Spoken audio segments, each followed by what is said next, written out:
Bismillahirrahmanirrahim. Assalamualaikum warahmatullahi wabarakatuh. Innal hamdalillah nahmaduhu wa nasta'inuhu wa nastaghfiruh wa na'udzu billahi min shururi anfusina wa min sayyiati a'malina. Man yahdihillahu fala mudilla lahu ومن يضلل فلا هادي له وأشهد أن لا إله إلا الله وحده لا شريك له وأشهد أن محمدا عبده ورسوله. اللهم صل وسلم على نبينا محمد وعلى آله وصحبه أجمعين. أما بعد, kaum muslimin dan muslimat rahimani wa rahimakumullah. Alhamdulillah atas segala nikmat dan karunia yang selalu dilimpahkannya kepada kita. Salawat beserta salam semoga dianugerahkan oleh Allah Subhanahu wa taala kepada Nabi kita Muhammad sallallahu alaihi wasallam. Allahumma shalli ala Muhammad wa ala ali Muhammad. Bapak dan ibu-ibu yang dimuliakan Allah Subhanahu wa taala, hadiah untuk yang sudah hadir, saya berikan satu doa. Kata Syekh bin Baz rahimahullah taala, ma da'autu bihadha ad-du'a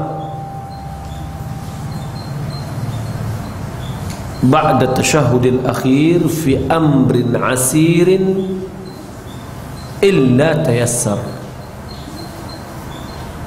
Tidaklah aku mengucapkan doa ini setelah tasyahud akhir di dalam perkara yang sulit kecuali dimudahkan. Seorang dai yang lain dia mengatakan bahwa doa ini adalah doa mukjizat. Demi Allah,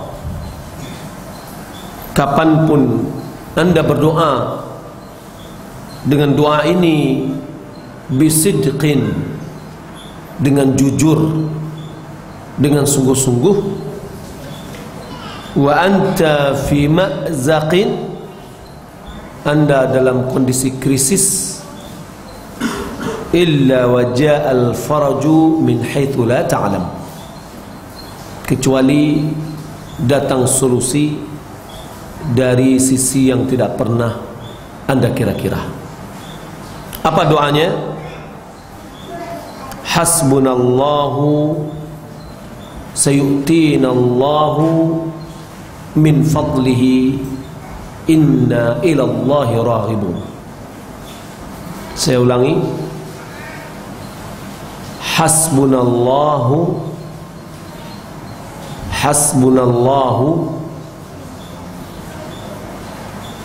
sayu'tinallahu min fadlihi inna ilallahi raghibun.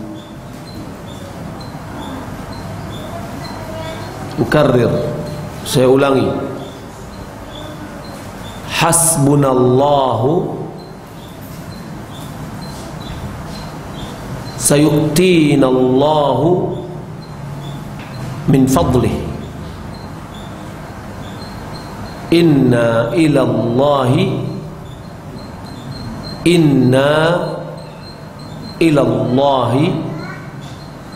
raghibun.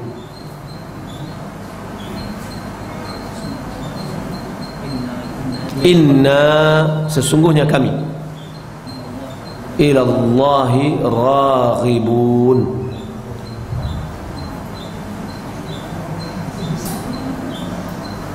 Hasbunallahu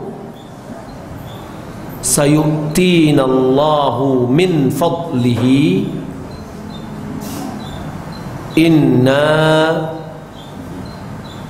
ilallahi raghibun. Raghibun. Ra, alif, gha, ba, waw, nun. Saya ulangi. Hasbunallahu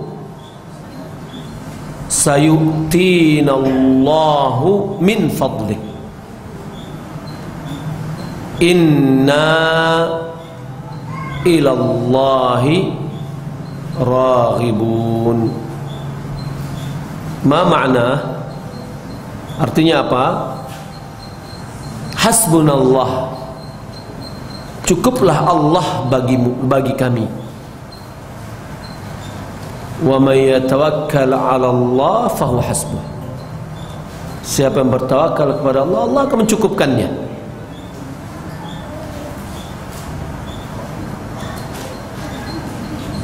Sayu'tinallahu min fadlihi. Allah akan memberikan kepada kami sebagian karunia-Nya. Inna ilallahi raghibun. Sesungguhnya kami berharap hanya kepada Allah.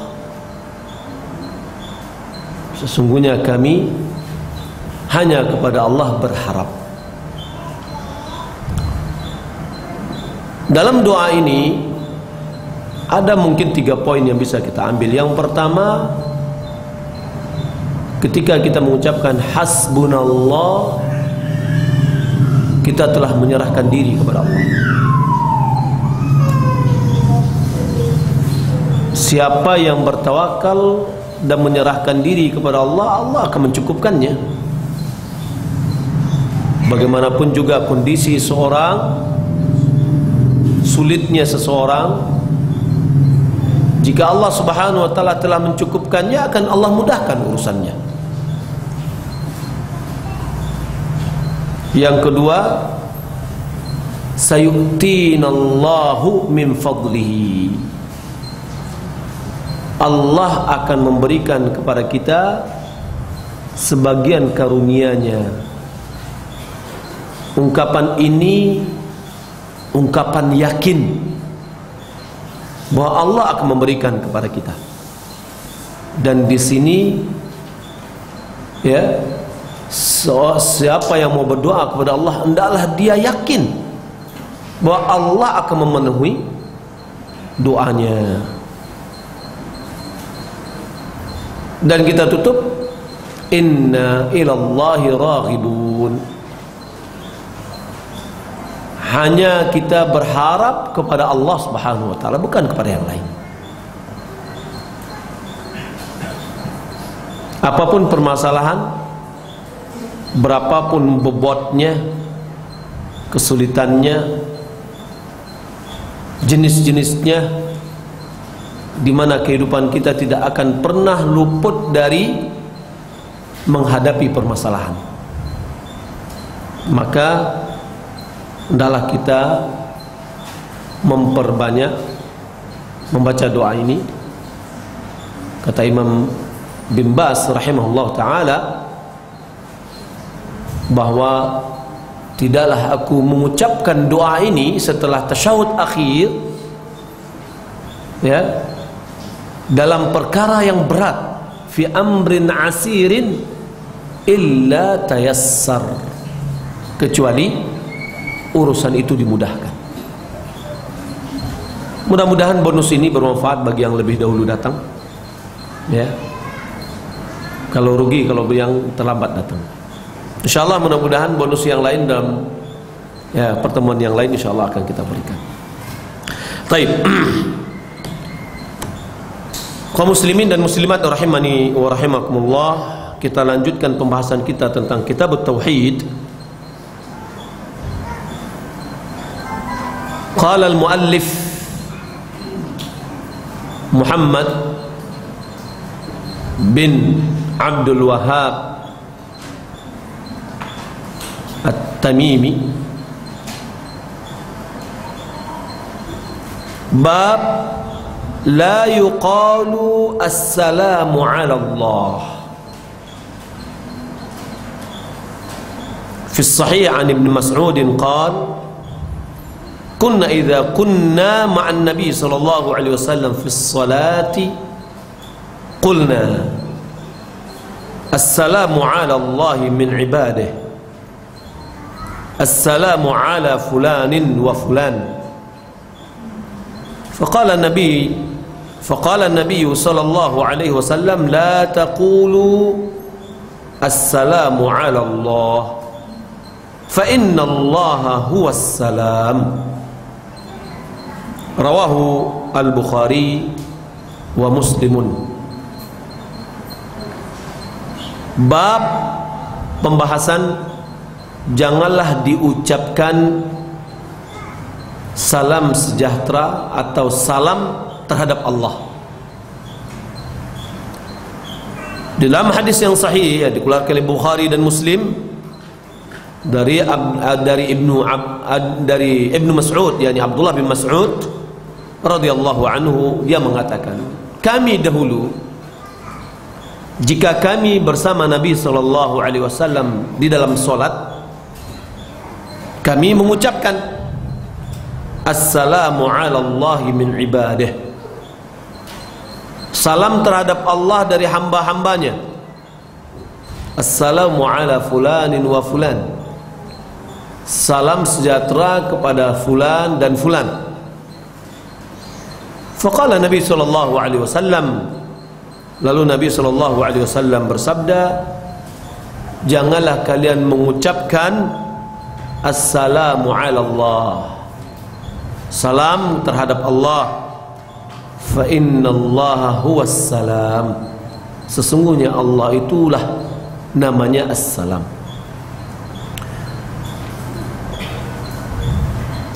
Hubungan antara bab ini dengan bab sebelumnya, apa bab sebelumnya? Tentang Asmaul Husna.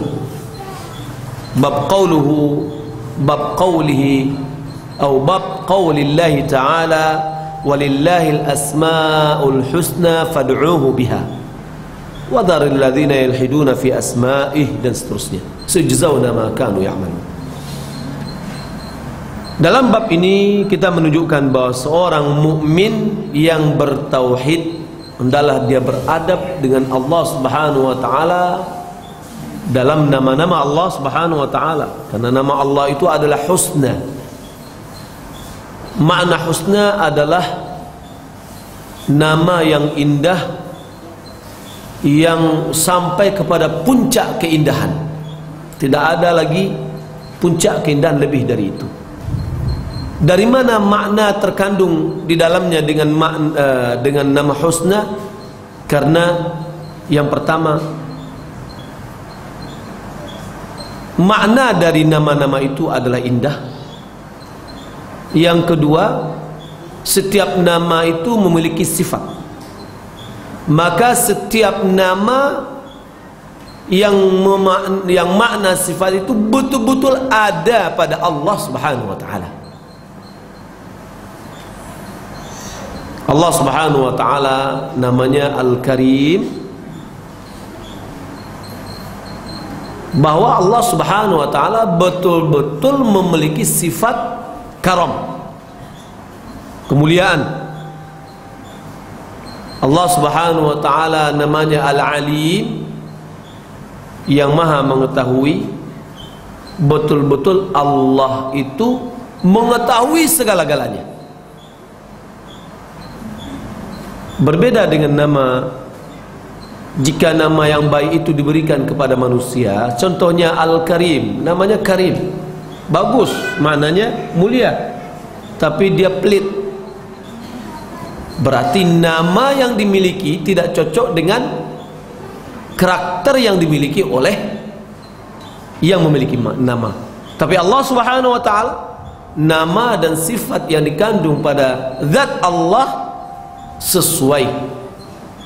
Maka inilah yang dinamakan dengan makna nama Allah yang husna. Memberikan nama kepada Allah Subhanahu wa taala dengan husna dan tidak melenceng di dalam nama-nama Allah itu merupakan wujud nyata kesempurnaan tauhid kepada Allah Subhanahu wa taala. Orang yang melenceng di dalam nama-nama Allah itu menandakan rusaknya tauhid yang dimilikinya.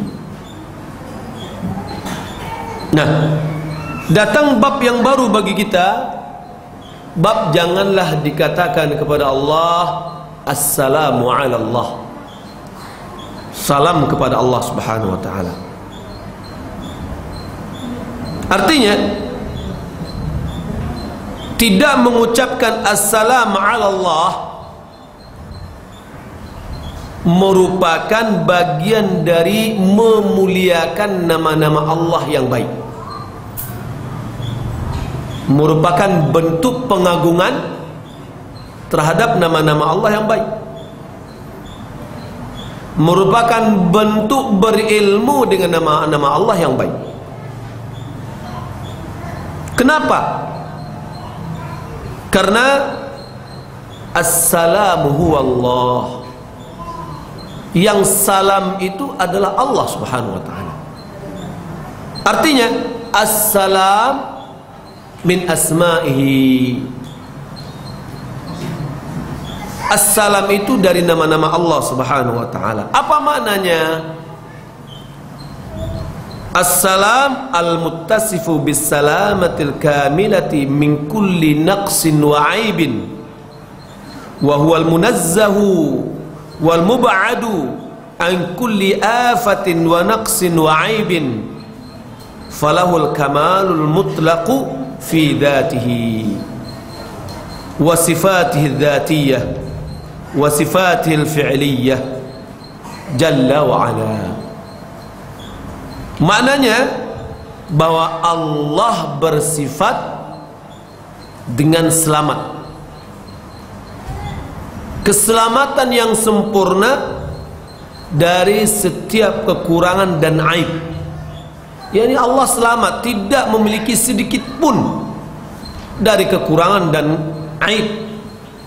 Wa huwal munazzahu wal mub'adu, Allah Subhanahu wa taala disucikan dan dijauhkan an kulli afatin wa naqsin wa aibin, dari segala penyakit, kekurangan, dari segala noda, dari segala kekurangan, dari segala aib.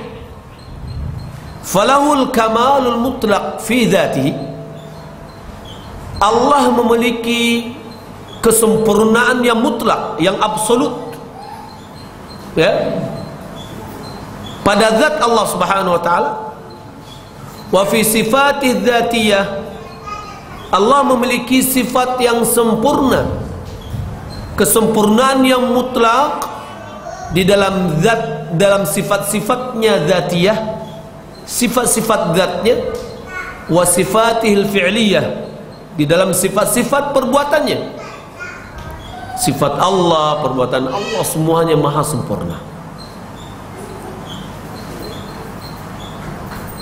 Wassalam fi asma'illahi ma'nahu, juga assalam di dalam nama-nama Allah maknanya yang lain, atau maknanya juga adalah alladzi yu'tis salamata wa yarzuquha.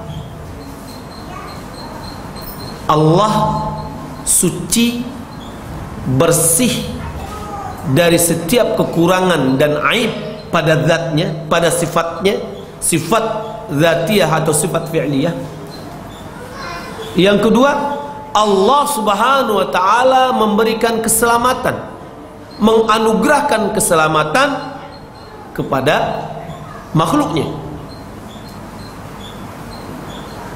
Wa athara hadzal ism fi malakutillahi anna kulla salamatin fi malakutillah min kulli syarrin yu'dhil khalq fa innaha min athari hadzal ism. Bekas dari nama ini, pengaruh dari nama ini di dalam jagat, di dalam kekuasaan, di dalam makhluk Allah Subhanahu wa taala, bahwa setiap keselamatan yang ada di dalam jagat raya ini dari seluruh keburukan yang bisa mengganggu makhluknya, selamat dari segala yang mengganggunya, maka itu adalah pengaruh dari nama Allah Subhanahu wa taala As-Salam. Fa innahu likaunillahi jalla wa ala huwa as-salam, fa innahu yufidu as-salamata 'ala al-ibad. Karena Allah Subhanahu wa taala dialah yang salam, dialah yang bernama As-Salam, yang maha selamat, selamat dirinya, zatnya dari segala aib dan kekurangan, dan dia menganugerahkan keselamatan kepada seluruh makhluknya. Fa innahu yufidus salamata, sesungguhnya dia mencurahkan keselamatan terhadap hamba-hambanya. Idza kana kadzalik, apabila seperti itu adanya, fallahu jalla wa ala huwa alladhi yufidus salam. Kalau begitu, Allah lah yang mencurahkan, yang mengalirkan keselamatan itu. Walaysal ibadu humul ladzina yu'tuna Allah as-salamata. Bukan hamba yang memberi Allah keselamatan. Ya. Fa inna Allah jalla wa ala huwal ghaniyyu an khalqihi bidzat. Wal ibadu fuqara'un bidzat. Sesungguhnya Allah Subhanahu wa taala maha kaya dari makhluknya. Bahwa zat Allah Subhanahu wa taala sama sekali tidak membutuhkan hambanya. Sebaliknya, hambanya lah yang memberikan kebutuhan, yang memerlukan, yang memiliki kebutuhan kepada zat Allah Subhanahu wa taala. Mereka lah yang bergantung kepada Allah Subhanahu wa taala yang maha kaya. Oleh karena itu Allah Subhanahu wa taala mengatakan, ya ayuhan nas antumul fuqara'u ila Allah wallahu huwal ghaniyyul hamid.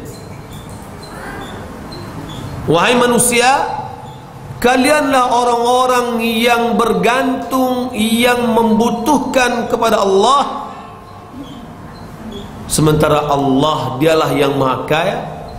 Ghani itu maha kaya. Maksud maha kaya apa? Tidak membutuhkan, tidak memerlukan. Dialah yang maha kaya, Al-Hamid, dan maha terpuji. Fal'amdu, maka seorang hamba, huwallazi yu'tas salamata, hamba itulah yang dianugerahkan kepadanya keselamatan dari Allah Subhanahu wa taala. Wallahu jalla wa ala huwallazi yusallim, Allah lah yang memberikan keselamatan. Oleh karena itu, merupakan adab etika yang wajib di dalam sisi kerububiyahan Allah Subhanahu wa taala dan nama-nama Allah dan sifat-sifatnya. Seorang tidak boleh mengucapkan assalamu ala Allah, akan tetapi seharusnya dia mengatakan assalamu alaina wa ala ibadillahi salihin. Siapa memberikan selamat? Allah. Maka keselamatan dari Allah terhadap hamba-hambanya dan terhadap kita dan hamba-hambanya yang saleh. Assalamu ala fulan wa fulan, assalamu alayka ya fulan, wa nahwi dzalik, dan yang lainnya.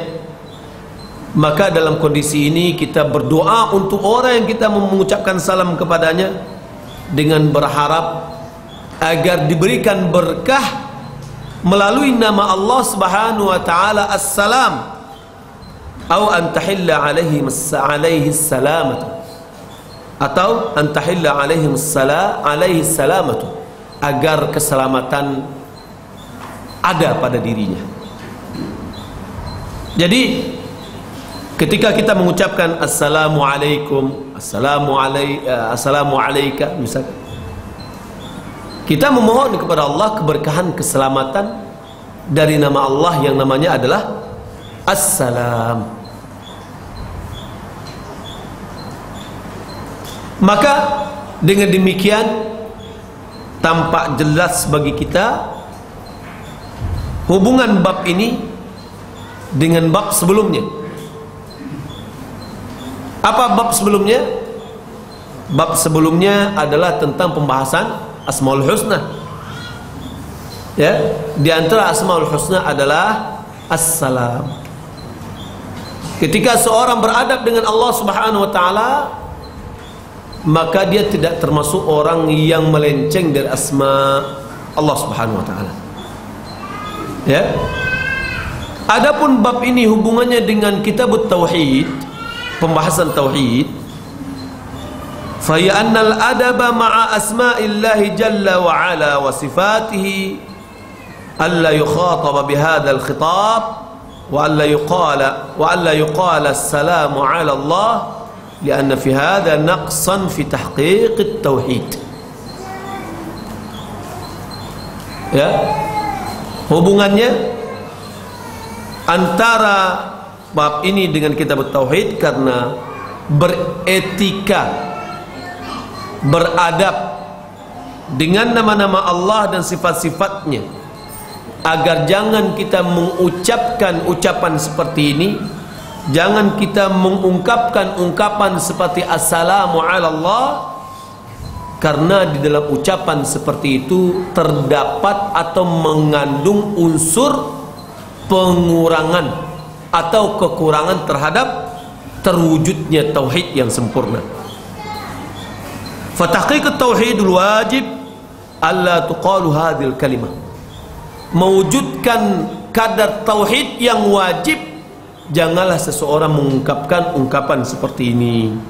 Lianna Allah ghaniyun min an ibadih, karena Allah Subhanahu wa taala maha kaya, tidak membutuhkan hamba-hambanya. Wal fuqara humul ladzina yahtajuna ila salam. Orang-orang yang miskin, orang-orang yang fakir, orang-orang yang membutuhkan, mereka lah yang sangat membutuhkan kepada keselamatan dari Allah Subhanahu wa taala.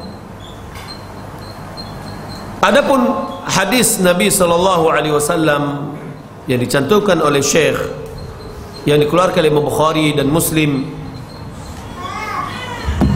yang diriwayatkan dari Ibnu Mas'ud, bahwasanya kami apabila kami bersama Nabi sallallahu alaihi wasallam di dalam salat kami mengucapkan assalamu ala Allah, assalamu ala fulan wa fulan. Lalu Nabi sallallahu alaihi wasallam mengetahui hal itu sehingga beliau mengatakan jangan ucapkan seperti itu. Ya. Karena Allah Subhanahu wa taala huwas salam, maksudnya di sini menggambarkan kepada kita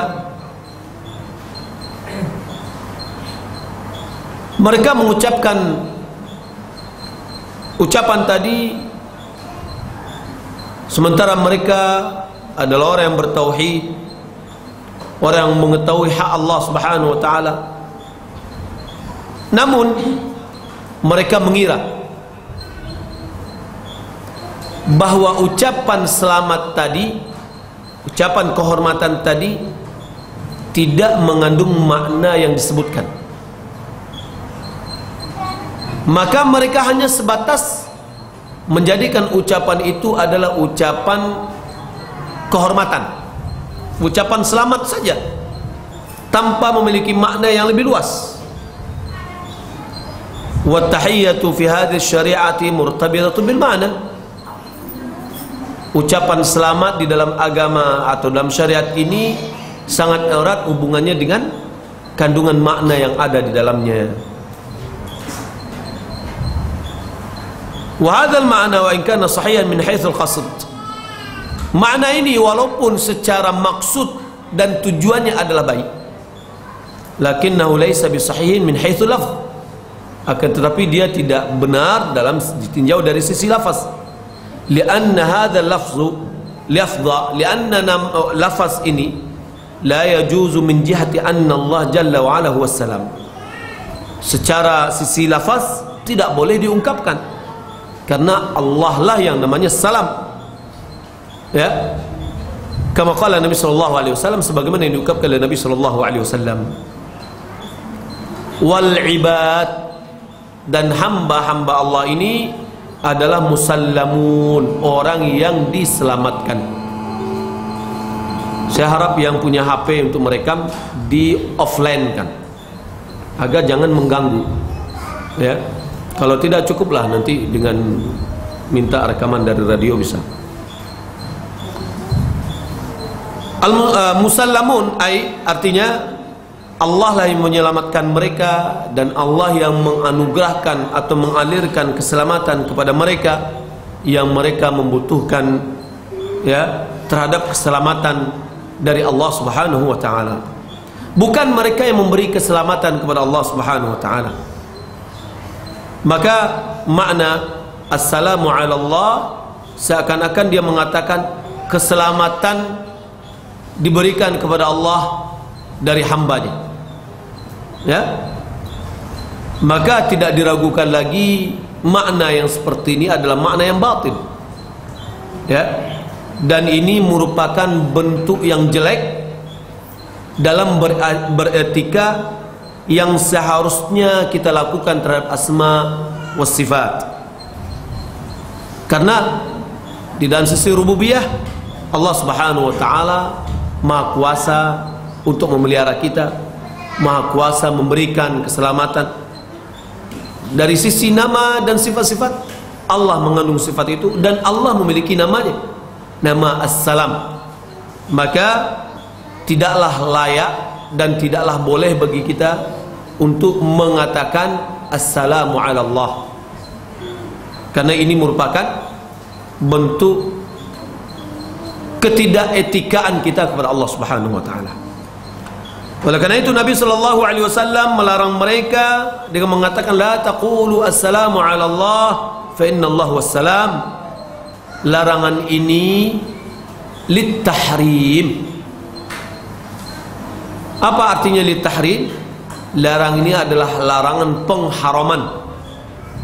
Maka oleh karena itu tidak boleh seorang pun mengucapkan ucapan seperti itu.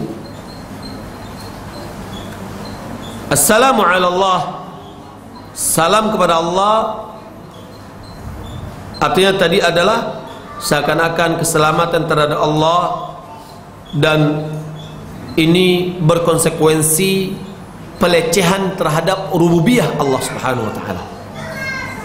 Ya, dan merupakan pelecehan terhadap tauhid asma wa sifat.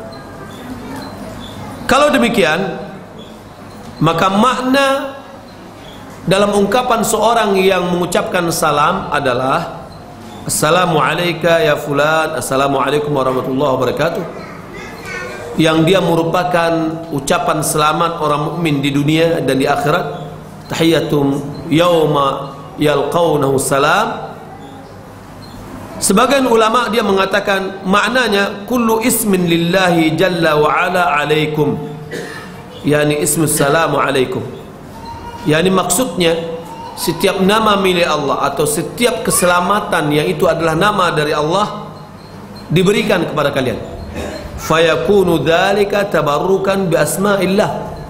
Dengan demikian kita berharap berkah dari nama Allah Subhanahu wa taala dan dengan sifat-sifatnya.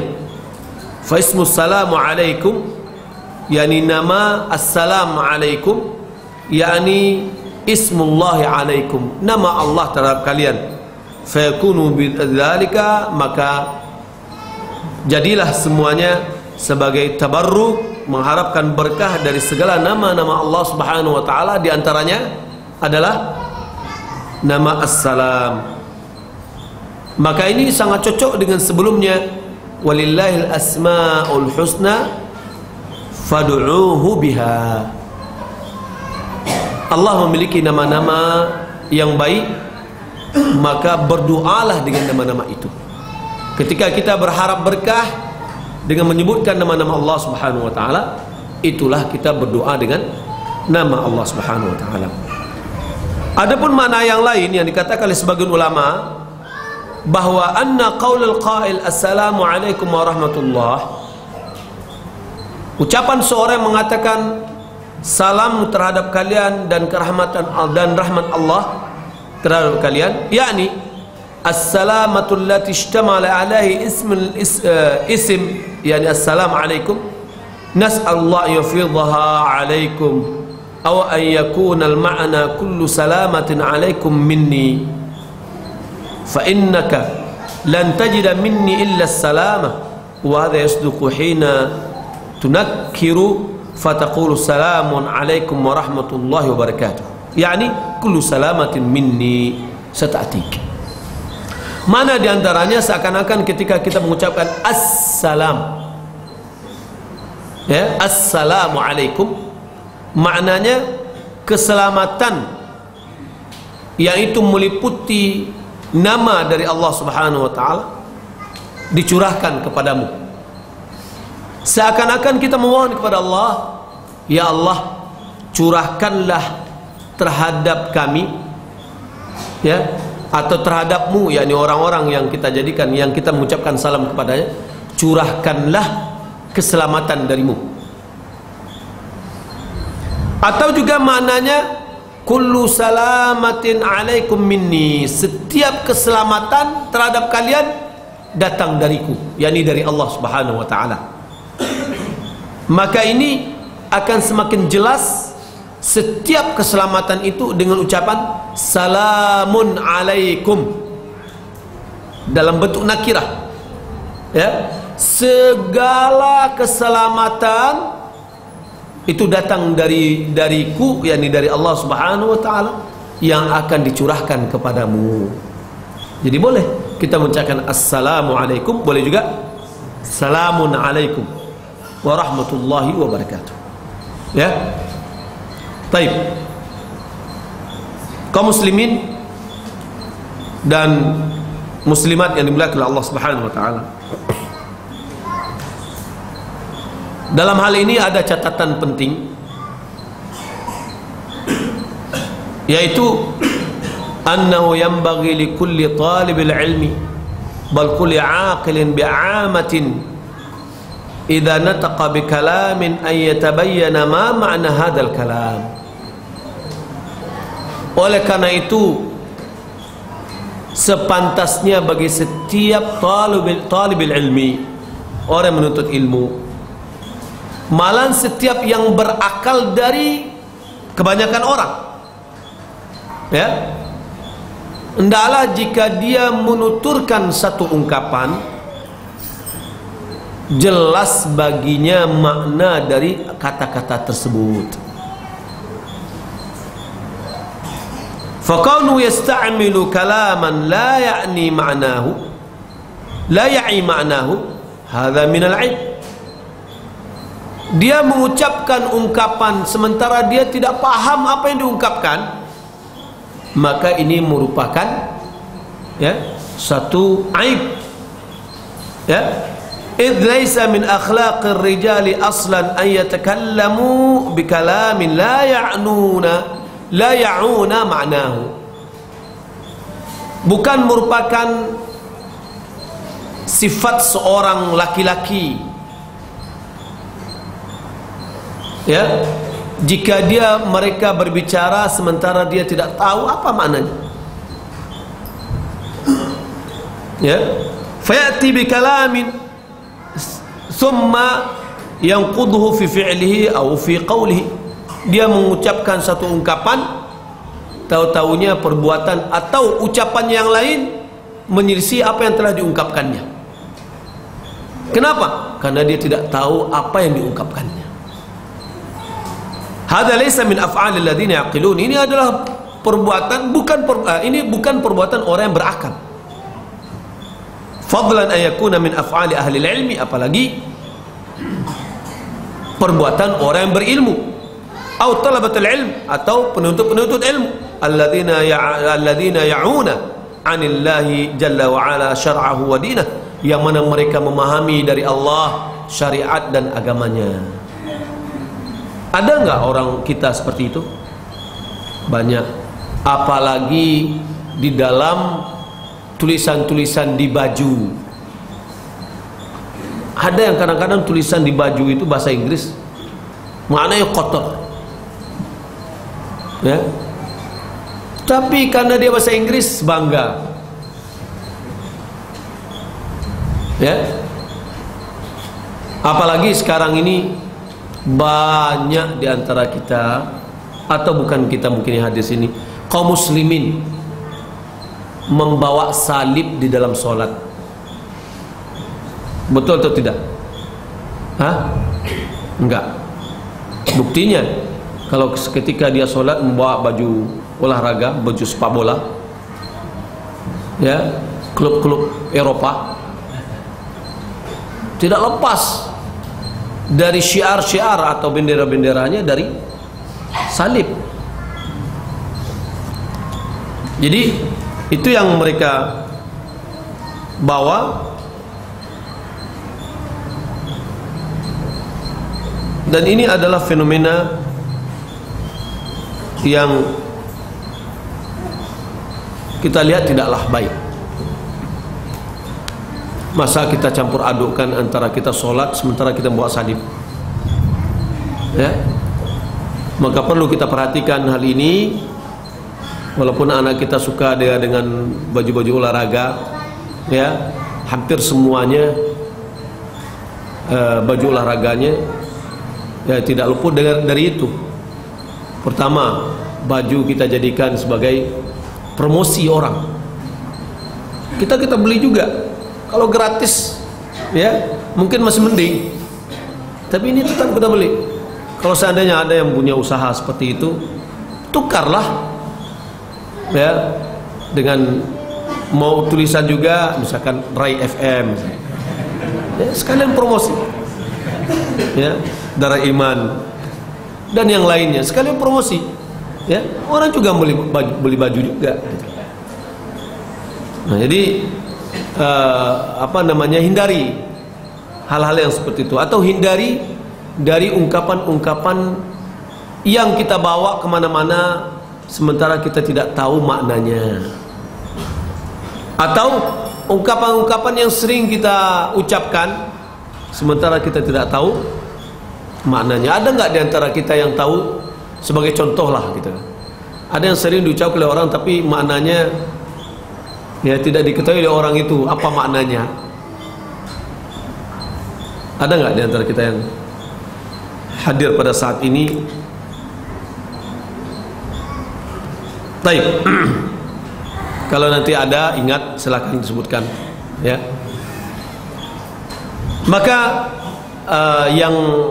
yang benarnya seorang ketika dia mengucapkan salam adalah dia mengucapkan assalamualaikum, meliputi dua makna.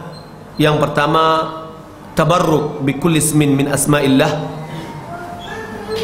mengambil berkah dari nama-nama Allah Subhanahu wa taala.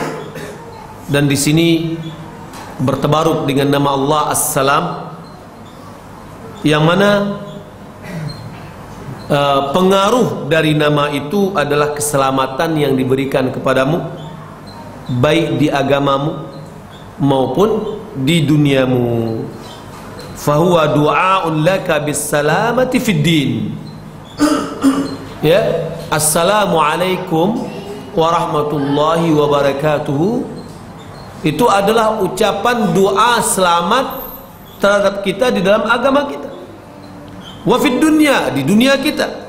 Wa fil a'dha, di dalam setiap anggota tubuh kita. Wa fis sifat, di dalam sifat-sifat kita. Wal jawarih, dan seterusnya, dan anggota tubuh kita, ya. Maka oleh karena itu tidak bisa digantikan assalamualaikum itu dengan selamat siang, ya. Tidak juga dengan selamat malam. Tidak juga dengan ungkapan salam sejahtera. Sebab tidak bisa kita ungkapkan, karena ketika kita mengucapkan assalamualaikum, assalam itu adalah nama dari nama-nama Allah. Tidak bisa diartikan, dianukan salam sejahtera. Ya. Juga tidak juga bisa digantikan oleh ungkapan ketika kita ketemu, ya Pak, ya Pak, ya, kita ketemu. Kenapa kita berat? Ucapkan aja Assalamualaikum. Dia jawab, terserah dia kalau nggak dia jawab berdosanya. Lalu kita katakan, oh kalau begitu banyak orang yang berdosa di awak. Ya, awak ucapkan salam, nyu ndak jawab kan berdosanya. Ada daripada berdosanya, anda usahlah ucapkan salam. Enggak. Nabi SAW mengatakan, hakul muslim ala muslim sit. Hak seorang muslim terhadap muslim yang lain ada 6, di antaranya idza laqitahu fasallim alaihi. Jika kamu berjumpa dengannya maka ucapkan salam, bukan ucapan selawat. Ya, tapi ucapkan salam. Lalu bagi kita yang diucapkan salam, wa idza huyyitum bi tahiyyatin fahayyu bi ahsana minha aw rudduha. Jika kamu diucapkan salam, maka balaslah dengan lebih baik darinya atau yang serupa dengannya. Jadi subhanallah, nikmat di dalam agama ini kalau kita sudah tahu, ya, dan lalu kita amalkan, sangat tinggi sekali nikmatnya. Ya, mulai dari kini coba kita menebarkan salam, karena Nabi SAW mengatakan, la tadkhulul jannata hatta tu'minu wa la tu'minu hatta tahabu. Awala adullukum ala syai'in idza fa'altumuhu tahabbtum afshus salama bainakum. Kalian tidak akan masuk surga sampai kalian beriman. Kalian tidak akan beriman sampai kalian memberikan atau merasakan saling kasih sayang. Tidakkah aku beritahukan kepada kalian satu perbuatan yang jika kalian lakukan, kalian akan menjadi saling kasih sayang? Tebarkanlah salam di antara kalian. Salam kita, ada seorang kenalan saya, dia bilang orang Indonesia ini salamnya aneh. Apa anehnya? Dia bersalam kepada orang yang diketahuinya saja. Sama-sama pengajian, assalamualaikum. Tidak pengajian, tidak salam. Sama-sama dalam satu kantor, salam. Kalau enggak dengan sekantor, enggak salam. Ya, enggak. Rasulullah SAW mengatakan, ya, iqra salam ala man arafta wa man lam ta'rif. Sampaikan salam kepada orang yang engkau ketahui dan orang yang tidak engkau ketahui. Nah, kebiasaan kita yang sudah mendarah daging ini perlu kita perbaiki. Apa itu? Salam sama-sama orang yang pengajian. Ya, yang tidak sama pengajian tidak salam. Akhirnya berdampak apa? Dua sama-sama bercadar, dua-duanya bersama bercadar, yang lain enggak. Tebarkan salam siapa yang kita kenal, ya, yang menjilbab pendek, yang tidak berjilbab, yang belum jilbab pun kita salam asalkan dia muslim atau muslimah, ya. Makanya oleh karena itu, untuk memudahkan seorang bisa menyampaikan salam, atau misalkan seorang ibu menyampaikan salam ke ibu yang lain, supaya memudahkannya, kata Allah Subhanahu wa taala apa? Ya ayyuhan nabiyyu qul li azwajika wa banatika wa nisa'il mu'minin yudnina 'alaihinna min jalabibihinna dzalika adna an yu'rafna fala yu'dhain. Ya, hai Nabi, sampaikan kepada istri-istrimu, kepada anak-anakmu, dan kepada kaum wanita mukminat, hendaklah mereka mengulurkan dari jilbab-jilbab mereka. Hal itu akan mudah mereka dikenal. Ya, ini berjilbab, yang cik tidak berjilbab. Ya, yang jalan yang berjilbab udah jalan itu muslim, muslimahnya, ya, nah. Tapi yang tidak berjilbab belum tentu. Ya. Jadi kita menyebarkan salam di mana-mana, ya, kepada siapapun juga, dengan artian baik kita kenal atau yang tidak kita kenal. Nah, kembali ke pembahasan kita tadi, Intinya yang pertama, Assalam adalah nama dari nama-nama Allah. Kita tidak boleh mengucapkan Assalam ala Allah, orang yang memberikan kehormatan dan keselamatan kepada Allah.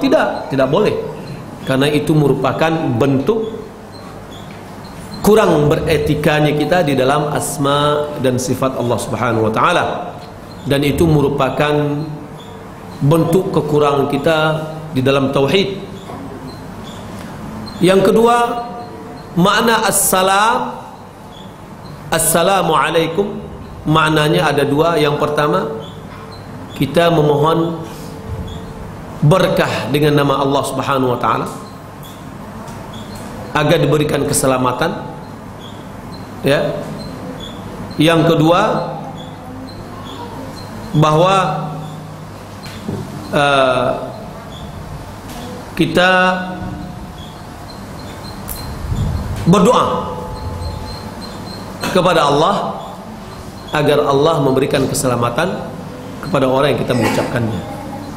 Demikian, mudah-mudahan bermanfaat dalam bab yang pendek ini, bermanfaat bagi kita semua. Dan mari kita tebarkan salam, ya, dengan mengucapkan assalamualaikum kepada siapa yang kita kenal dan siapa yang tidak kita kenal. Wallahu ta'ala alam, wa sallallahu ala Muhammad wa ala alihi wa sahbihi ajma'in. Silakan kalau ada yang mau bertanya.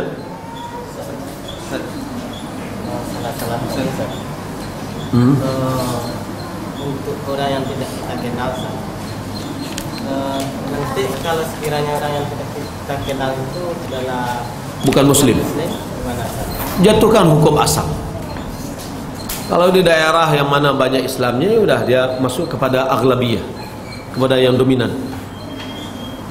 Kemudian untuk misalnya kita datang ke rumah orang, kita bertemu dulu dengan orangnya, beri salam atau sebelum ngetuk pintu. Pertama, kita ketuk pintu, kemudian kita ucapkan assalamualaikum. Tidak dijawabnya, diulang lagi assalamualaikum. Enggak dijawabnya. Yang ketiga assalamualaikum, enggak dijawabnya, balik. Tapi dijawabnya waalaikumsalam, katanya dari dalam, ya. Ambo ndak nerima tamu hari kodoh. Awak datang dari Solo sampai di Padang, kecanya ambo ndak nerima tamu dari hari kodoh. Bana awak pulang atau duduk di situ, ambo lah jawab cak latih ambo dari Solo jauh mana, masa ndak diterima? Hah? Gimana? Nah, gersang sekali anunya gitu. Gimana kita pulang? Pulang. Apabila dikatakan kepadamu kembalilah, idza qila lakum irji'u farji'u wa azka lakum. Jika dikatakan baliklah, ya balik. Ya, kita harus berlapang dada karena itu yang lebih baik kata Allah Subhanahu wa taala. Itu lebih suci. Kita memaksakan juga, akhirnya boleh jadi dia memaksakan dirinya untuk menerima kita sementara dia kurang nyaman, ya. Maka ini nggak boleh. Kalau seandainya diterima, alhamdulillah. Kalau enggak, ya kita kembali. Wallahu a'lam. Gimana kalau bicara, sedangkan di kawasan itu ada beberapa orang-orang non muslim, lafaznya tetap assalam. Semua orang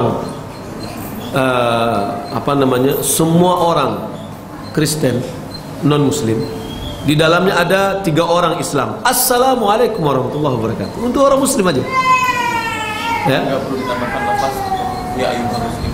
Enggak. Kalau seandainya semuanya orang non muslim, gimana kita ucapin? Assalamu ala man ittaba'al huda. Ya, salam keselamatan dari Allah Subhanahu wa taala terhadap orang yang mengikuti petunjuk. Ya.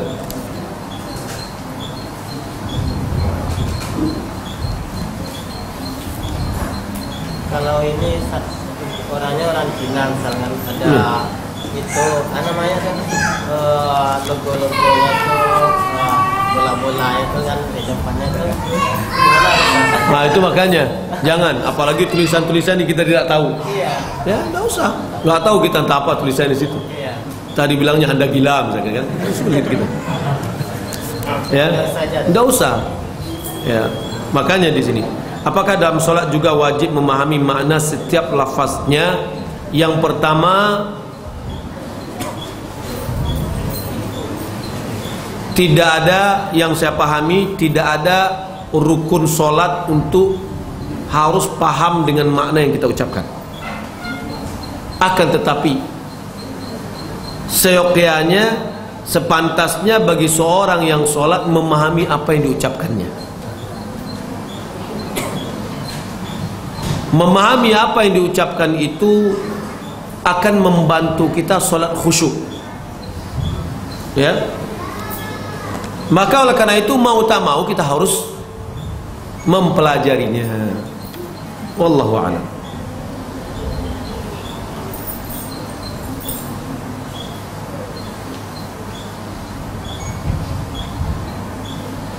Saya sering mendengar mendapat ucapan Assalamualaikum warahmatullahi wabarakatuh, salam sejahtera untuk kita semua. Ucapan salam yang kedua ini sering saya dengar diucapkan oleh penganut agama lain. Apakah sikap kita kalau mendengarnya? Kalau diucapkan oleh orang yang non muslim, pertama dia Assalamualaikum warahmatullahi wabarakatuh, lalu diucapkan lagi yang kedua yang kita ucapkan alaika, sebagaimana yang diajarkan oleh Nabi SAW. Ya, kalau dia hanya mengucapkan salam sejahtera untuk semua, bagaimana sikap kita untuk mendengar? Ya dia biarin aja, nggak perlu kita nutup telinga. Ya, biarkan aja. Ya, tidak kita tanggapi.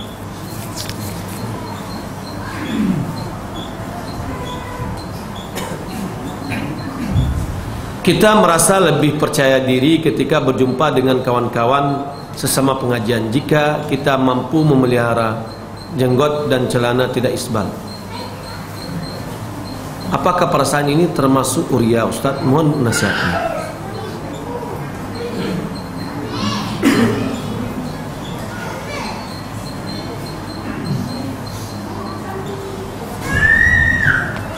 Ria adalah seorang yang beramal karena orang lain, ingin dipuji, ingin disanjung, ingin lihat, waduh bagus sekali, atau dikatakan dipuji, orang istiqamah dan yang lain. Ini khawatir jatuh kepada ria. Tapi ketika muncul rasa pede kita, artinya rasa pede ini terjaga perbuatan kita. Kalau seandainya kita jenggot, kita merasa kita lebih nyaman, ya, itu tidak ada masalah. Makanya oleh karena itu supaya kita tetap nyaman terus, bertemanlah dengan teman-teman yang sepengajian gitu. Tapi kalau tempat yang lain mungkin agak kurang, nanti bagaimana kan gitu ya. Nah, karena mungkin ini kembali kepada keimanan kita, ya. Maka oleh karena itu kalau seandainya kita beribadah ingin dipuji oleh orang yang lain, khawatir ini jatuh kepada riya. Wallahu a'lam.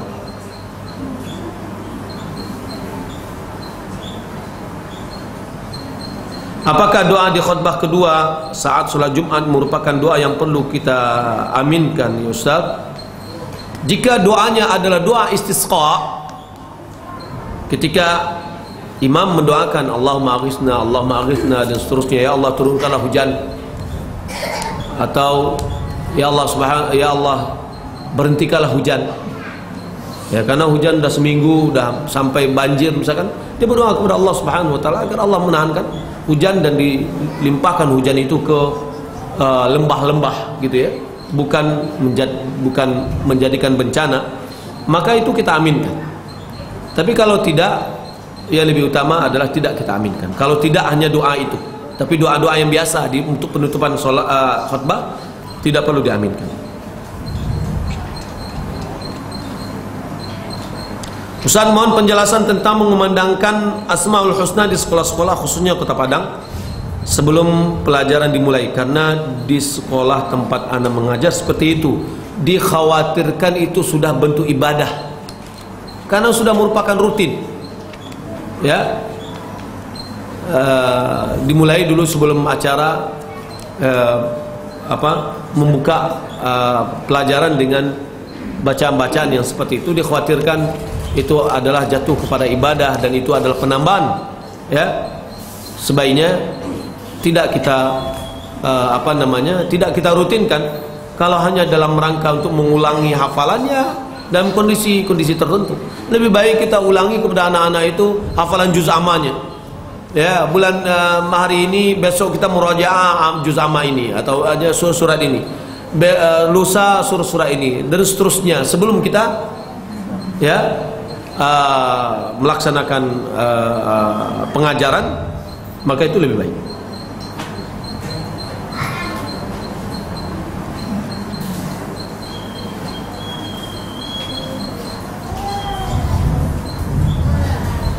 Anda mohon penjelasan mengenai hadis tentang saling mengucapkan salamlah maka kamu saling menyayangi. Kenapa hal itu bisa terjadi? Ya, udah otomatis.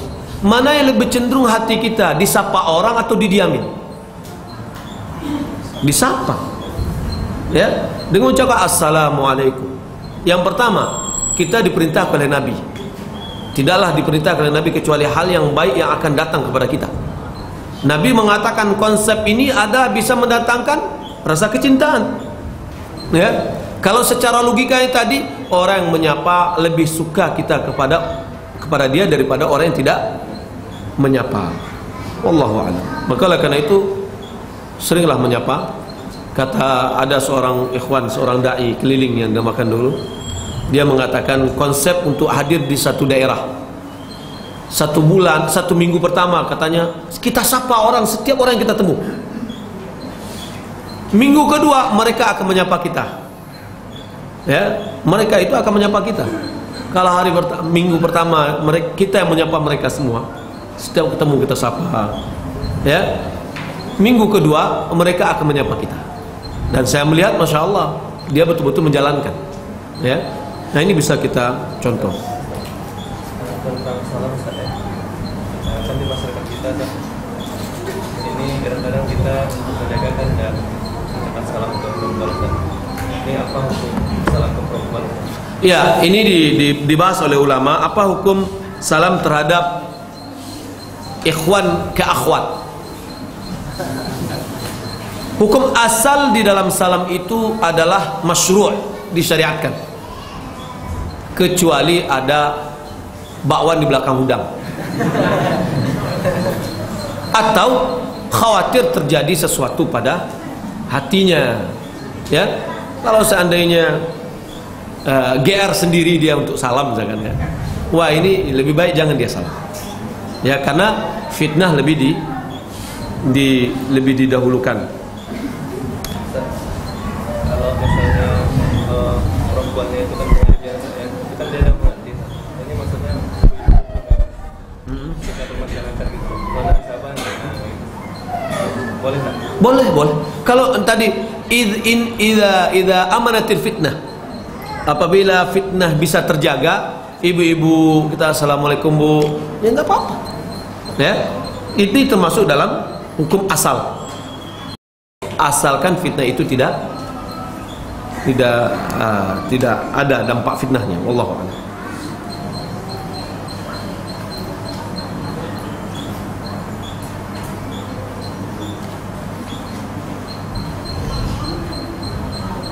Ya Ustaz, apa hukumnya tidak pakai basahan waktu mandi? Apakah dampaknya dengan azab?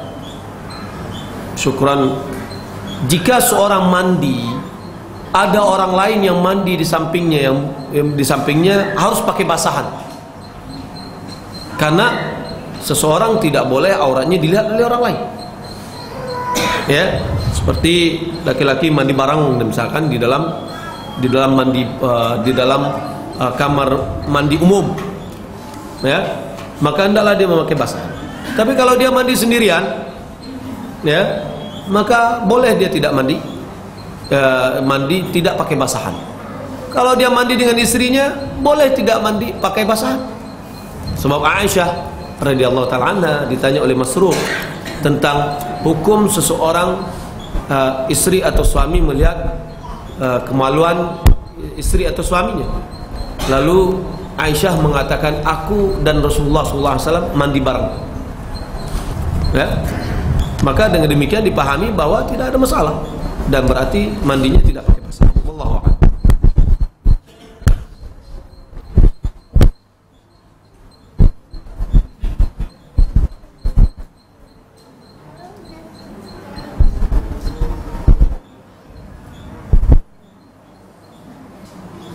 Ya, di sini ada pertanyaan, ada orang non muslim mengucapkan salam untuk mengambil absen. Bagaimana sikap kita? Saya sudah jawab tadi bahwa orang non muslim jika dia bersalam ke kita cukup dengan menjawabnya wa alaika.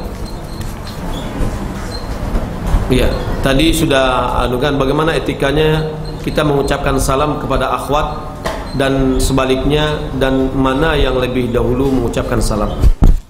Mengucapkan salam, orang yang berdiri mengucapkan salam kepada orang yang duduk. Orang yang lewat mengucapkan salam, orang yang di atas kendaraan mengucapkan salam kepada orang yang berjalan kaki. Ya, orang yang lewat mengucapkan salam kepada orang yang duduk. Lalu sekarang yang kecil mengucapkan salam kepada yang besar. Yang kecil mengucapkan salam kepada yang besar. Lalu bagaimana kalau seandainya ikhwan dan akhwat? Kalau ikhwan dan akhwat, sebagaimana kita katakan tadi, bahwa jika seandainya terjaga fitnah, terserah siapa yang mengucapkan salam dahulu, silahkan, ya, siapa yang mudah bagi dia. Tapi jika terjaga fitnah, kalau tidak aman fitnah, tergoda setelah mengucapkan membayang-bayang sampai malam hari, nah ini jangan sampai begitu, ya.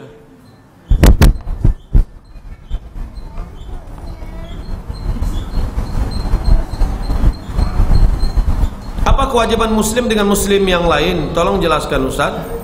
Apakah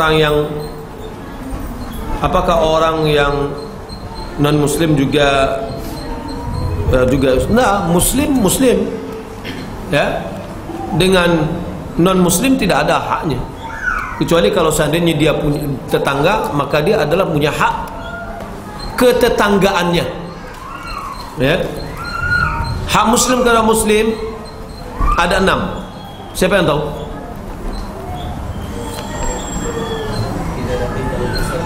Idza laqita fasallim alaihi, fa idza da'aka fa'ajibhu, fa idza istansahaka fansah lahu, fa idza 'atasa fahamidallah fashammithu, fa idza marida fa'udhu. Ahsanta. Ya, fa idza mata fattabi'u. Jika kita ketemu, salam. Jika dia undang, kita penuhi. Jika dia minta nasihat, kita nasihati. Jika dia bersin dan dia mengucapkan alhamdulillah, kita tashmid, yakni mengucapkan yarhamukallah. Apabila dia sakit, kita jenguk. Apabila dia meninggal dunia, kita ikuti. Fattabi'uhu. yakni kita selenggarakan, kita solatkan, kemudian kita kalau ada waktu bagi kita untuk artinya kita melayatnya, ya.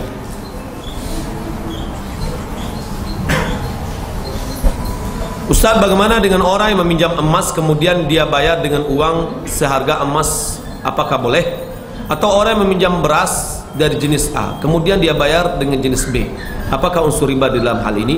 Pertama, jika seandainya seorang meminjam emas, dia bayar dengan uang, itu haram, karena emas dengan emas, berapa jumlahnya segitu diberikan.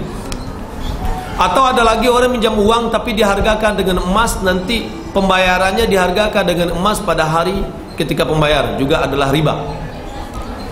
Emas diambil, emas dikembalikan, uang diambil, uang dikembalikan. Atau orang yang meminjam beras beras Solo, 1 gantang beras Solo, lalu dia punya beras Dolo. Kalau mungkin sekarang nggak ada lagi ya. Dia berikan segantang beras Dolo, ya. Itulah yang syariat, yang syar'i. Tapi kalau dia bayar 5 gantang beras Dolo, itu riba. Walaupun nilainya tadi berbeda, ya. Kalau dia pinjam tadi beras Solo, dia kembalikan beras Solo. Oh, dia bilang saya cuma beras Dolo. Ya nggak apa-apa beras Dolo. Kalau beras Solo itu gini. Kalau gitu 5 gantang beras Dolonya. Tidak, itu adalah riba. Ya, berapa diambil segitu dikeluarkan. Walaupun kualitasnya berbeda. Ya, seorang membayar korma yang tadi dia ambil adalah dengan kualitas bagus, dia bayar dengan 2 kali lipat dengan kualitas yang rendah, itu adalah riba. Lalu bagaimana caranya? Kalau seandainya dia jual beli, misalkan dia bayar dijual dulu baru dia beli, ya. Tapi kalau dalam hutang tadi dia kembalikan, ya, seukuran yang sama. Apa itu tidak merugikan yang memberi hutang? Ya, kalau seandainya dia tidak mau menerima, ya, berarti kita harus cari beras yang sama. Ya, wallahu a'lam.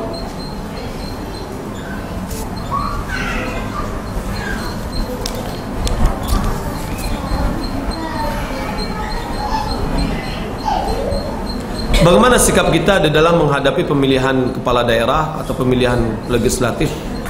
Apakah kita netral atau kita memilih kepada yang condong kepada perjuangan Islam? Ini telah kita jelaskan sebelumnya, dan Syekh Albani dia sudah jelaskan juga, ya.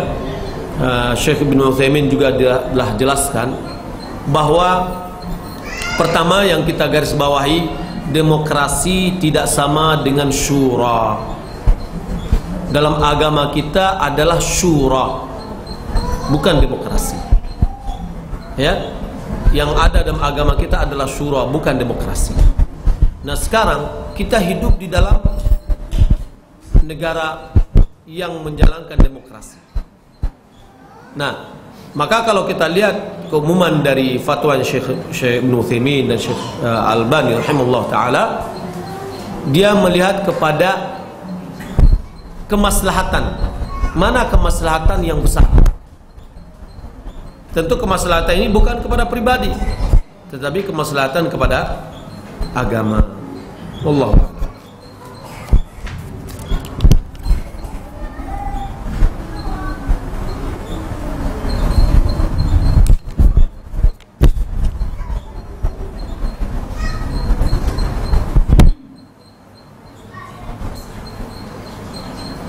Ustaz, anak kalau minta izin pergi kajian kepada suami hanya diam dan kadang-kadang memberi alasan yang dicari-cari. Kadang-kadang anak pergi saja setelah menyelesaikan pekerjaan rumah. Suatu kali anak tanya pada suami, alasannya, kata suami, menuntut ilmu itu kan tidak mesti keluar, bisa melalui radio, membaca buku dan yang lainnya. Bagaimana harusnya sikap saya, Ustadz? Mohon penjelasannya. Kalau ada kesempatan tentang dibahas hal ini di radio supaya suami saya juga bisa mendengar, Ustadz. Ya. Berarti suaminya ikut dengar radio. Yang pertama, hadir majelis ilmu hukumnya sunnat, mentaati suami hukumnya wajib. Maka ibu yang bertanya ini, kalau suami tidak mengizinkan, maka duduklah di rumah. Ya, jangankan itu, untuk pergi ke masjid untuk sholat saja harus izin suami. Ya, bukan berarti suami di rumah pergi masjid. Enggak, suami harus pergi masjid. Ya. Baik, ini pengumuman, Ustadz. Ini mohon diinfokan pas terakhir tentang SMS Center Dakwah Rai. Ya, kita punya SMS Center insyaallah taala. Silakan untuk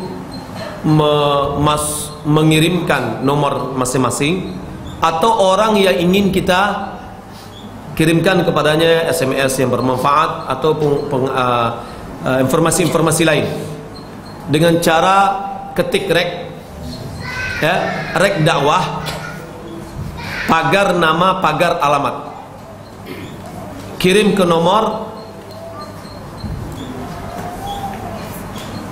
08 59 79 8 04 kali 9, 04 kali 0000 ditutup dengan 9, 08 59 798 00009.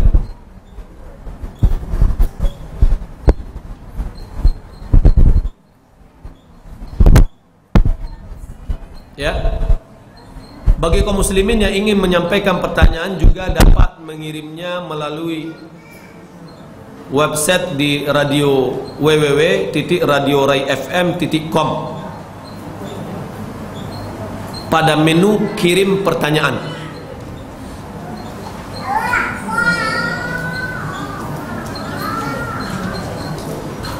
Pertanyaan yang menarik akan dimuat insyaallah di edisi Buletin Darul Iman, dan kemudian ke depan insyaallah apapun ada yang bertanya kirim saja ke SMS tadi.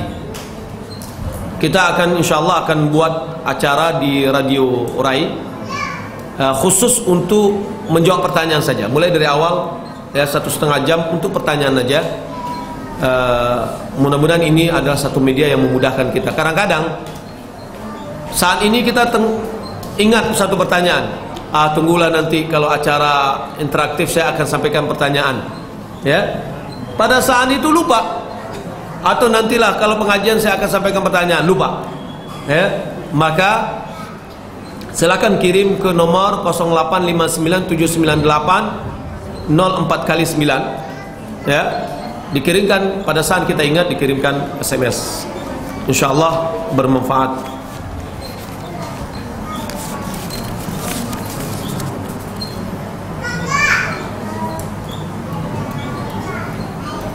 Ustaz, Anda sering bertemu dengan orang-orang yang setiap bertemu mengucapkan salam kemudian membaca as-salawat pada Nabi.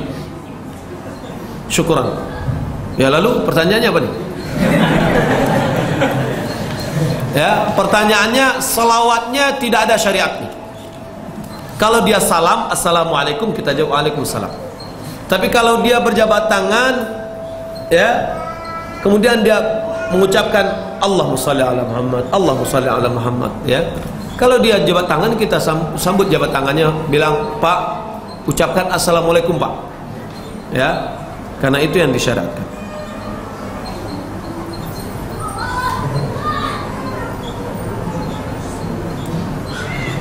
Bagaimana lafaz seseorang yang mengirimkan salam untuk orang lain? Apakah boleh dengan lafaz kirimkan salam saya buat si fulan? Boleh. Sebagaimana aqri minni aqri alaihi minni salam. Sampaikan salam dariku kepadanya. Nah, ketika kita menyampaikan, oh si A tadi menyampaikan salam untuk Anda, assalamualaikum warahmatullahi. Atau juga cukup dia mengatakan si A tadi menyampaikan salam kepadamu. Jawaban kita alaika wa alaihis salam. Jawabannya alaika wa alaihis salam.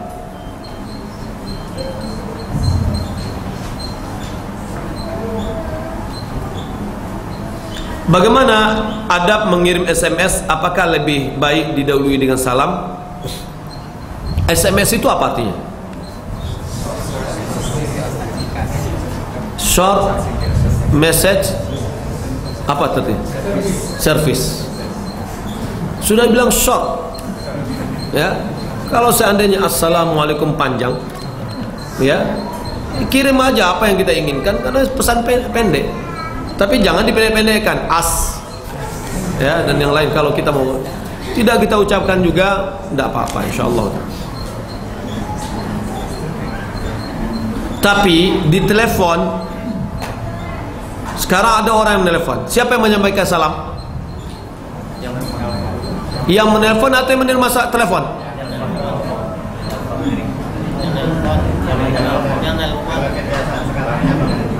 Yang menerima. Ya sama dengan kalau orang yang menerima sama orang mengetuk pintu dari luar. Tek tek tek tek, tek. Assalamualaikum dari dalam. Seharusnya orang yang mengetuk. Ya. Nah aneh. Ada yang bertanya, Ustaz, kalau Ustaz saya telepon ke Ustaz nggak nyampaikan salam? Saya bilang, yang Anda kan Anda yang mengetuk saya. Anda nunggu salam Anda. Saya menunggu salam Anda. Ya bukan saya yang menyampaikan salam kepada Anda. Kalau kita dengan Syekh, seperti saya pernah dengan Syekh Abdullah Ubailan, saya telepon beliau, Assalamualaikum, tapi tidak dengar. Dia bilang, naam, naam. Ya, tidak pakai halo mereka. Naam. Saya ucapkan salam, mungkin dia tidak jelas. Dia bilang, mana salammu? Dia bilang, udah saya sampaikan Syekh. Assalamualaikum. Waalaikumsalam. Ya.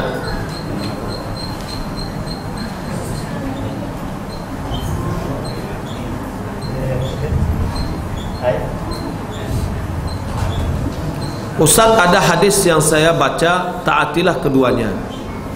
Ucapan yang buruk sekali. Yang benar ada taatilah Allah dan Rasulnya. Ya, ini adalah ketika etika berbicara. Ya.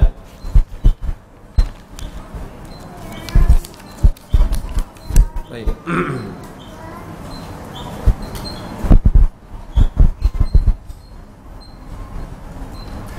Ustaz, bagaimana hukumnya wanita memakai bedak putih, bedak pemutih, dan orang-orang yang mengkonsumsi obat petinggi badan?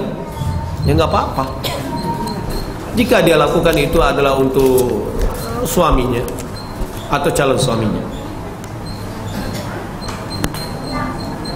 Bagaimana hukumnya orang yang suka memakai jimat? Tidak boleh, hukumnya haram. Karena Nabi SAW, man 'allaqa tamimatan faqad asyrak. Siapa yang menggantungkan jimat, sungguh dia telah berbuat syirik. Man 'allaqa syai'an wukila ilaihi. Siapa yang menggantungkan dirinya kepada sesuatu, maka Allah akan serahkan dirinya kepada sesuatu tersebut. Ada orang yang suka pakai KB spiral. Oh, ini main-main suka ini. Memakai alat kontrasepsi. Yang pertama, hukum asal di dalam pernikahan adalah ingin mendapatkan keturunan. Karena Nabi SAW mengatakan, tazawwajul wadudul walud wa inni mukatsirun bikumul umam. Nikahilah yang banyak anak dan yang penuh kasih sayang, sesungguhnya aku berbangga dengan kalian dengan jumlah yang banyak.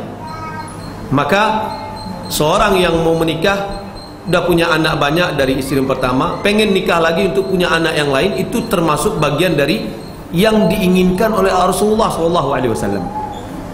Akan tetapi ada di antaranya mau pengen, janganlah setiap tahun bongkar mesin, ya, pengen dikasihkan hak anak untuk menyusu 2 tahun misalkan, lalu dipakai dengan alat kontrasepsi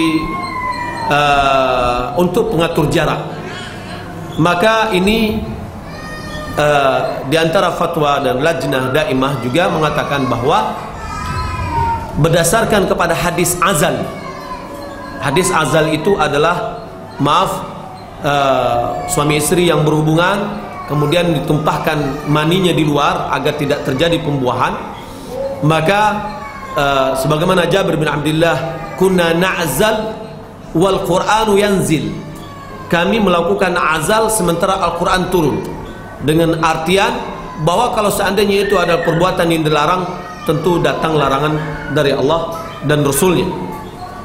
Dan dari ini ulama memandang bolehnya melakukan azal atau hal yang sama agar tidak terjadi pembuahan untuk mengatur jarak, ya.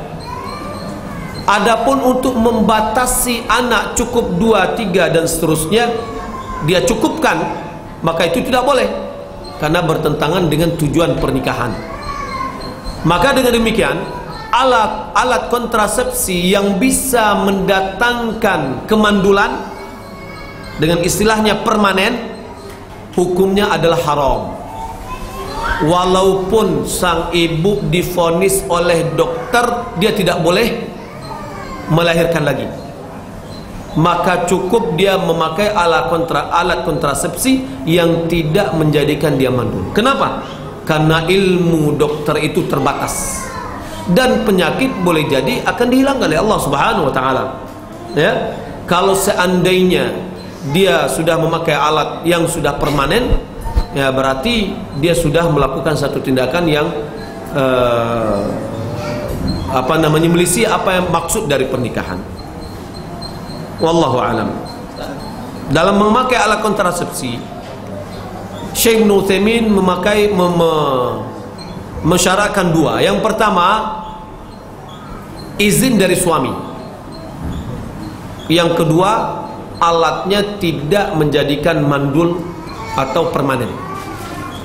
Ya, wallahu a'lam.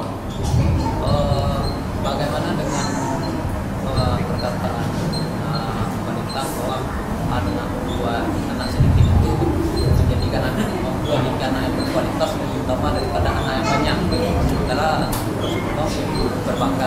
Banyak orang yang anaknya dua tapi tidak berkualitas. Maka usahakanlah anak banyak semuanya berkualitas. Ya. Rasulullah SAW mengatakan, "Idza mata al-insan inqata'a 'amalu illa min thalath, shadaqatin jariyatin aw 'ilmin yuntafa'u bihi aw waladin salihin yad'u lahu." Jika manusia meninggal dunia, terputuslah amalannya kecuali dari tiga perkara. Di antaranya adalah anak yang soleh mendoakannya. Imam Nawawi mengatakan, ini adalah anjuran untuk menikah mendapatkan anak yang soleh. Ya. Adapun rezeki, sebagaimana mungkin telah kita ungkapkan dahulu, Muhammad bin Sirin dia mengatakan, Hasan Al-Basri dia mengatakan, saya membaca Al-Quran, saya mendapatkan 90 tempat di dalam Al-Quran Allah telah menjamin rezeki dan Allah telah menetapkan rezeki dan telah menjamin untuk makhluknya. Dan aku mendapatkan satu tempat dalam Al-Quran, asy-syaitanu ya'idukumul faqr. Syaitan menghantui kalian dengan kefakiran. Banyak anak fakir, nanti banyak anak fakir, miskin. Lalu beliau mengatakan, wa syakakna fi qawli as-sadiqi fi 90 mawdi'an wa saddaqna qawli al-kadhibi fi mawdi'in wahid. Kita telah ragu dalam ucapan yang maha jujur, maha benar, yang dia cantumkan pada 90 tempat dalam Al-Quran, dan kita manggu-angguan perkataan pembohong. Siapa itu? Syaitan yang mengatakan hanya pada satu tempat. Ya, maka karena itu banyak anak betul-betul benar firman Allah, betul-betul benar banyak anak, ya, banyak rezeki. Sebab kenapa? Masing-masing anak telah ditetapkan oleh Allah Subhanahu wa taala rezekinya ketika dia berumur 4 bulan di dalam kandungan ibunya. Kalau kita bawa ibaratnya, masing-masingnya lah punya kartu rezeki. Ya. Anak orang yang punya 2 anak berarti dia cuma 2 kartu. Berbeda dengan dia punya anak 10, dia sudah punya 10 kartu. Ya. Makan satu orang bisa untuk 3 orang. Ya. Dan malah mungkin makan satu orang bisa untuk 10 orang. Allah yang memberikan rezeki kepada kita. Ya, maka oleh karena itu jangan ragu dengan rezeki Allah Subhanahu wa taala.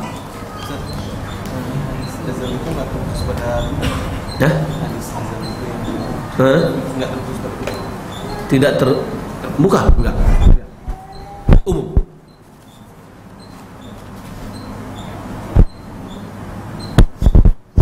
Orang yang berzikir dengan biji tasbih jika dia memakai tasbih di dalam zikir setelah solat, maka itu tidak disyariatkan.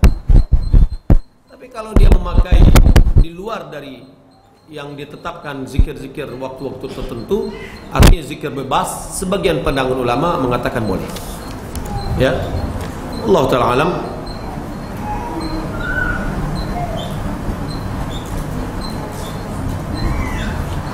Apa yang bisa dilakukan oleh wanita yang telah terlanjur menggunakan alat kontrasepsi yang permanen? Yang permanen ini apa? Apakah permanen ini bisa dihilangkan? Artinya ketika misalkan saluran kandung telurnya itu diikat, masih bisa dibuka, buka, ya, agar itu adalah bentuk taubat kita kepada Allah Subhanahu wa taala. Tapi kalau seandainya kan setelur itu yang dibuang, ya, atau rahim yang dibuang, ya udah kita beristighfar kepada Allah Subhanahu wa taala atas apa yang telah kita lakukan ketika kita tidak tahu. Ya, perbanyak ibadah kita dengan ibadah-ibadah sunnah, ya, agar Allah Subhanahu wa taala mengampuni dosa-dosa kita semua. Demikian, mudah-mudahan bermanfaat. Wassallallahu ala Muhammad wa ala alihi wa sahbihi ajmain. Wassalamualaikum warahmatullahi wabarakatuh.